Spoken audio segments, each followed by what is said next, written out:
Welcome to Heartspeak Podcast, episode 239, Fertilizing Healthy Relationships.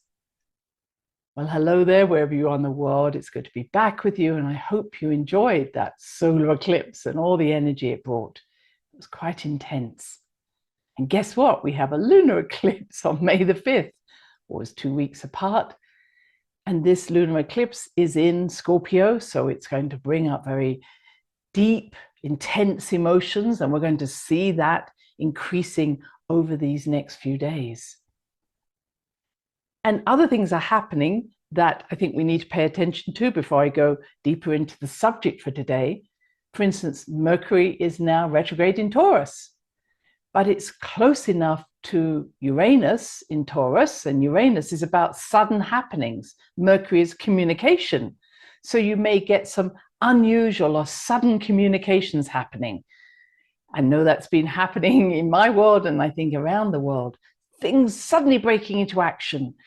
Sometimes, because Mercury is also to do with travel, it can also be sudden changes to your travel plans, or sudden changes, of course, to the way you wish to communicate. Maybe your email doesn't work or something doesn't work. So be prepared for that, as Mercury starts to pull away a little bit from Uranus, but will be coming back again. And also we've got the Sun and the North Node together.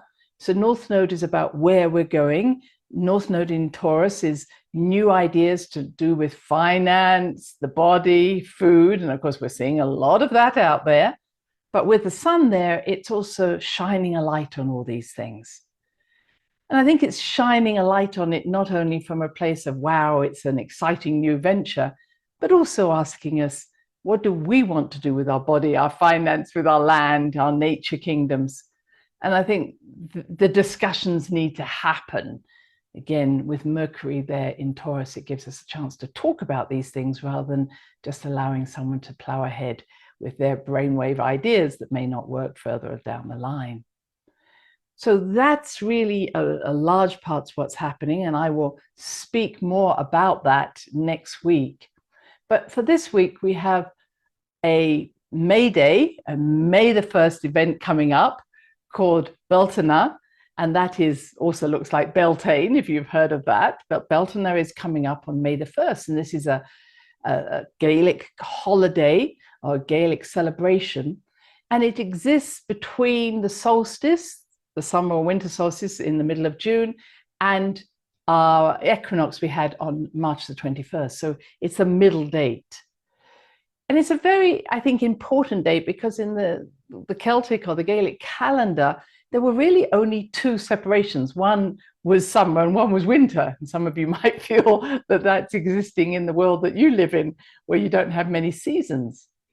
And the beautiful story is that Samhain, which is what we call Halloween, and November the 1st, All Souls, All Saints Day, that is a time where Gaelic, the great hag, or the great dark goddess, takes over control of the land. So that is the symbolism of why Halloween is as it is on October the 31st, this idea that the Virgin or the Mother is handing over the power of the land to the crone, the hag, the dark goddess, and we in the Northern Hemisphere call this winter. But what's interesting is that she, Gaelic, then becomes younger as the months go on. So instead of getting older, she goes from being old and a hag to this time of Beltaine, where she becomes this new, beautiful woman that is born on this day, on May the 1st. So it's almost like we go from being old to young, which I'm sure all of us enjoy. And then, of course, from May the 1st until, let's say, November the 1st, this young, beautiful woman becomes older. And we all notice that as well. So there's this cycle of phases of the moon, you could say, where that new moon goes into that full moon, and that full moon goes back into the dark moon, and then the new moon. So this idea of we live in these phases.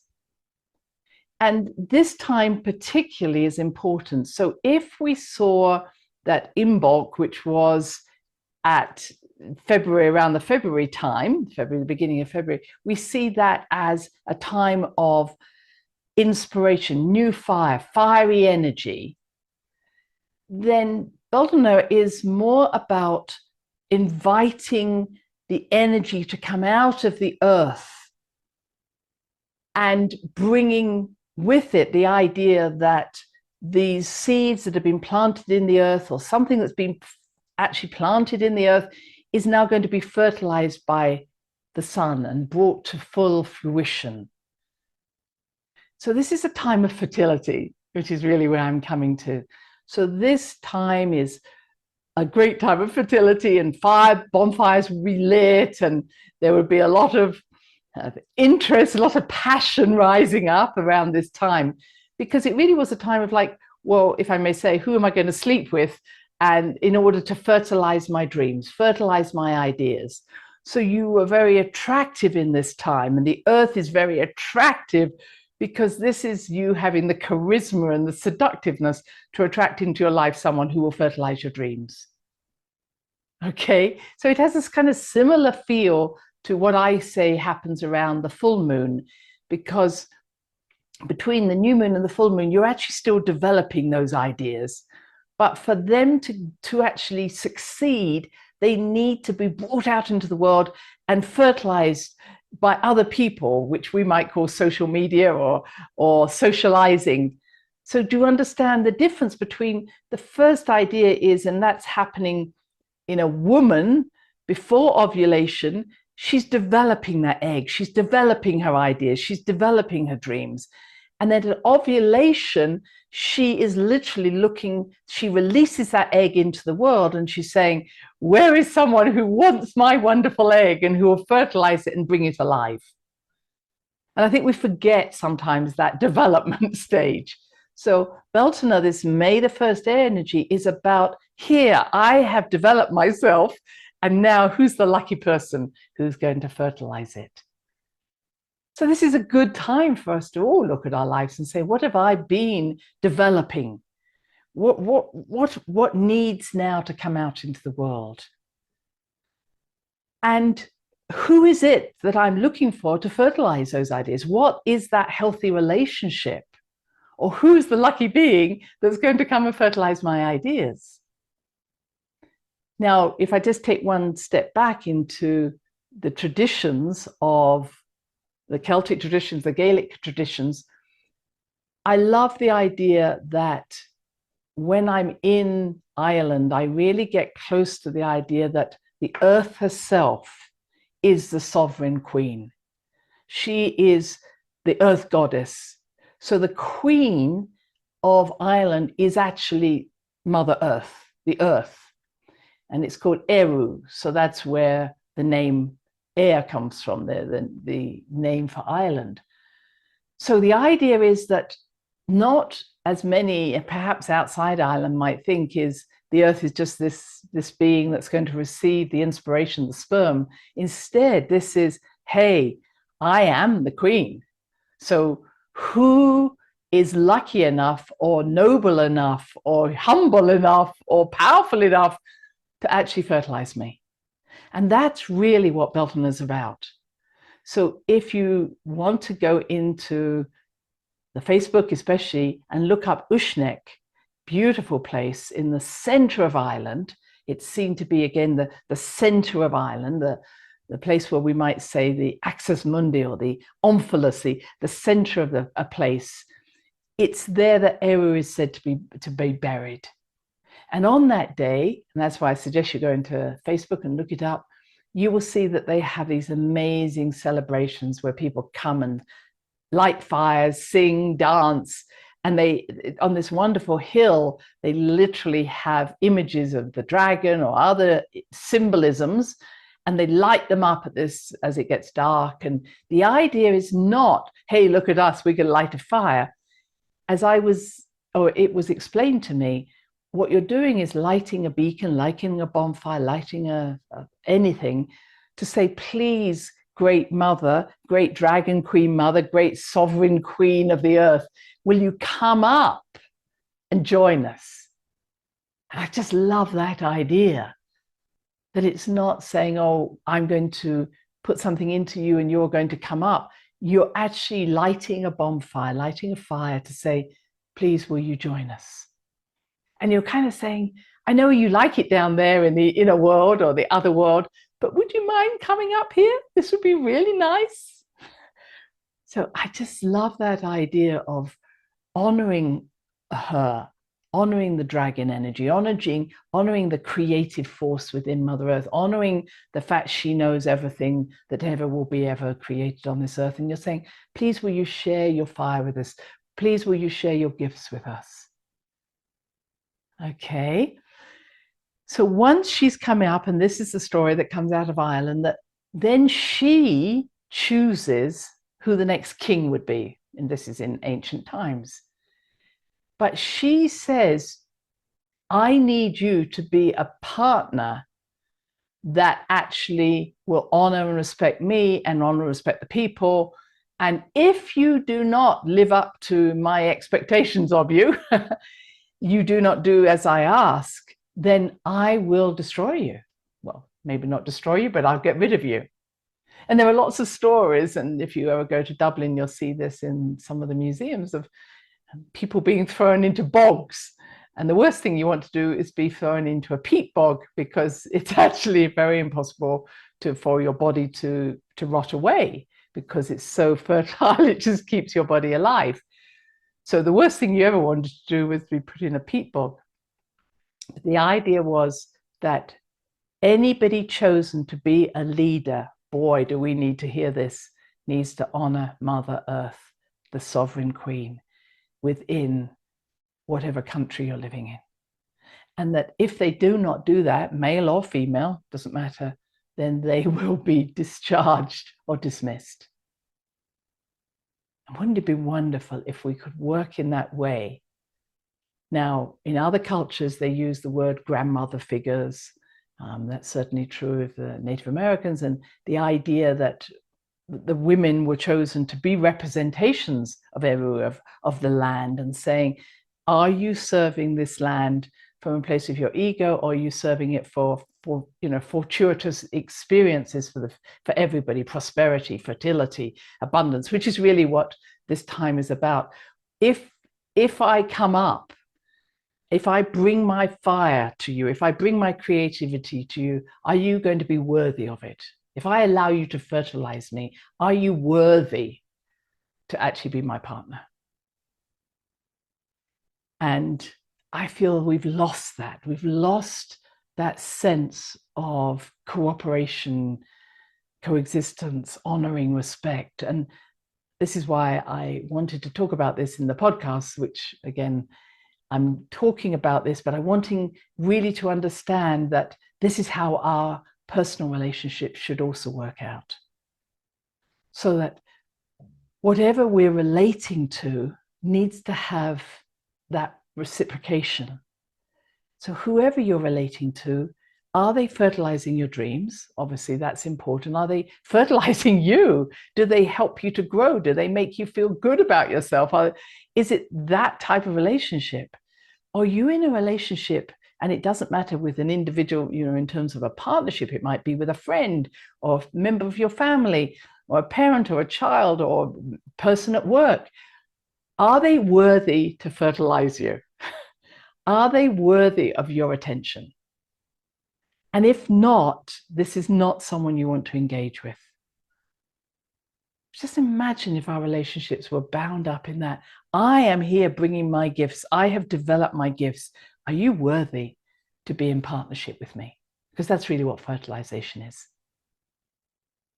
And that fertilization takes place on so many levels. What you're really offering is, if you choose to be in partnership with me, I'm going to take you from the base level where it's just a partnership through the richness of a relationship, through the richness of making love, although you're not necessarily you're going to physically make love, but we are going to come together in that loving space. And then the union, the highest union of spiritual, we might call it an orgasm, but it's almost like, are you ready to take this idea and come with me as a true partner of this idea to the fullest of what it can be?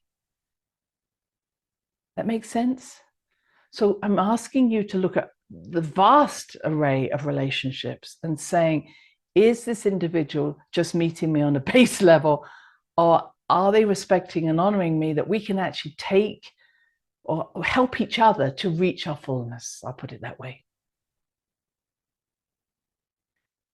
If you're in a relationship, and again, it doesn't have to be with a partner as in terms of an intimate partner, but if you're in a relationship where you are not meeting that, send them out into the bog.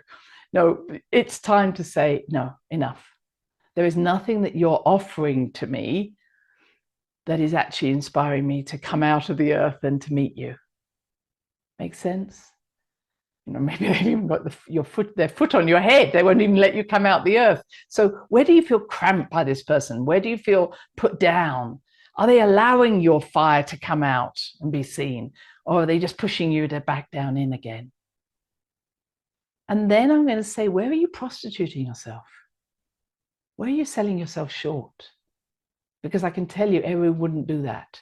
Like, I am the sovereign queen. And again, whether you're male or female, it doesn't matter what name you give, but you're saying, I am in my sovereignty. Are you willing to come and share that at that level? Or am I selling myself like, oh, please take me. Please be my friend. Are you buying love, if I may say?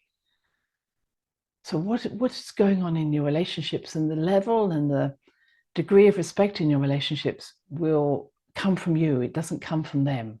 So if you're not honoring your own sovereignty, then what's happening? Because you're going to attract people who don't honor it either. Okay. So let me just complete this story, because some of you know about the maypole, or May the 1st. So on this day of Beltaine, we see this idea of a maypole. Now, before you see the ribbons that go around the maypole, and some of you might have, like me, have danced around the maypole when I was much younger. The first idea is that the pole itself, which sometimes was a pillar or a tree or a stake, I mean, it could be a live tree, but it could be just a trunk of a tree. But the idea was that you would take something like that and pierce the skin of Mother Earth. Now, you weren't doing it in a painful way. You were saying, this is what I'm offering. And will you be willing to climb up my pole and meet me where I am? So this is why the idea of a maypole was actually placing a stick or something into the earth. And you could do that as a part of your celebration at this time. It's just even putting a stick in, or using your legs, because your legs are like sticks. So letting the dragon come up. And the old way was doing it was that you would invite her up 12 times. So it would be that you would stand there and you'd say, join me, and you could breathe her in, and then you'd breathe out again. And you would do that 12 times, because every time you breathed out, you actually went deeper. So it's not just one breath in, okay, up you come. So that breath in and then breathe out deeper. Breathe in and breathe out deeper. Breathe in around 12 times. And on the 13th time, she will come up and come around you. And this is why on a maypole, we often see ribbons. If you've never seen a maypole, please look this up. But there were all these colored ribbons. And in ancient times, there would be, the women would go one way around the maypole and the men would go the other way, or the boys or the girls. And they would intertwine their ribbons until you get this wonderful in the center where the ribbons have intertwined. And it symbolizes that fertilization, that meeting of the masculine and feminine. Again, it doesn't have to be boys and girls, but it was that idea of the stick representing the masculine going down, and the winding was the feminine coming up, and together they created this magical beauty. And of course, this is not unlike what we would imagine happening within a male-female relationship of intercourse.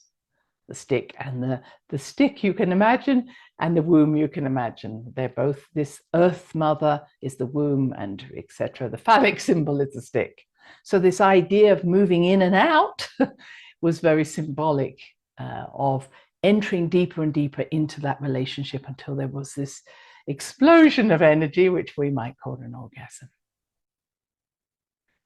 So where am I taking that? And I hope that's kind of interested you. I just want to complete to say, this is a very important week or two, especially as we lead up to this lunar eclipse in Scorpio. This is a time when intense energies come to the surface, intense emotions. It may be very sexual emotions, some very deep energies of you almost saying no more. And we're not going to do that anymore. So recognizing what needs, again, I don't want for you to put it into the bog, but what needs to be, where am I finishing a relationship that is not serving me? And where am I prostituting myself for a relationship? Or where am I waiting for something to change? When it happens, then I'll. Where is the when I happens, then I'll? Where can we get caught up in projects or dreams or expectations? And really what we experience is the loneliness or the poverty. In other words, when I've done this, then I'll feel full. When I've done this, then I'll feel fertilized. It doesn't have to be when I'll. Feeling that energy rise in you, fertilizing our own energy, our own dreams, with that determination to say, I am the sovereign queen, is a good start. Or sovereign king, whichever you wish. So finding that fullness in yourself is, I'm ready, where are you? Rather than feeling that somebody else can fulfill you or make you whole. And I hope that on this May 1st, you will either light a little bonfire or dance around a stick that you put into the ground, or just literally dance and let your legs be those sticks, and experience inviting Mother Earth to come up into your body. Whether you do that outside, indoors, depending on the weather, but wherever you can, this is a time to fertilize your backyard, your garden. This is a time for fertilizing new ideas. And really say, I'm ready. Come on in. This is the time. Maybe it's fertilizing a new relationship. It's a beautiful time. And I hope you have a wonderful Beltaine. And I look forward to speaking with you again next week. Take care now. Bye-bye. Thanks for listening to the HeartSpeak podcast with Dr. Christine Page. Please check out all HeartSpeak episodes in the podcast archive section on www.christinepage.com. HeartSpeak is also available on iTunes, Spotify, Google Podcasts, Sticher Radio, and now playing on Amazon Music and iHeart Radio. You can also watch the archive podcast on Christine's channel on YouTube and now on Rumble. Connect with Christine on Instagram, LinkedIn, and Facebook, including her newest Facebook group, The Great Mother Calling. Do share with family, friends, colleagues. Join us next time for another edition of HeartSpeak.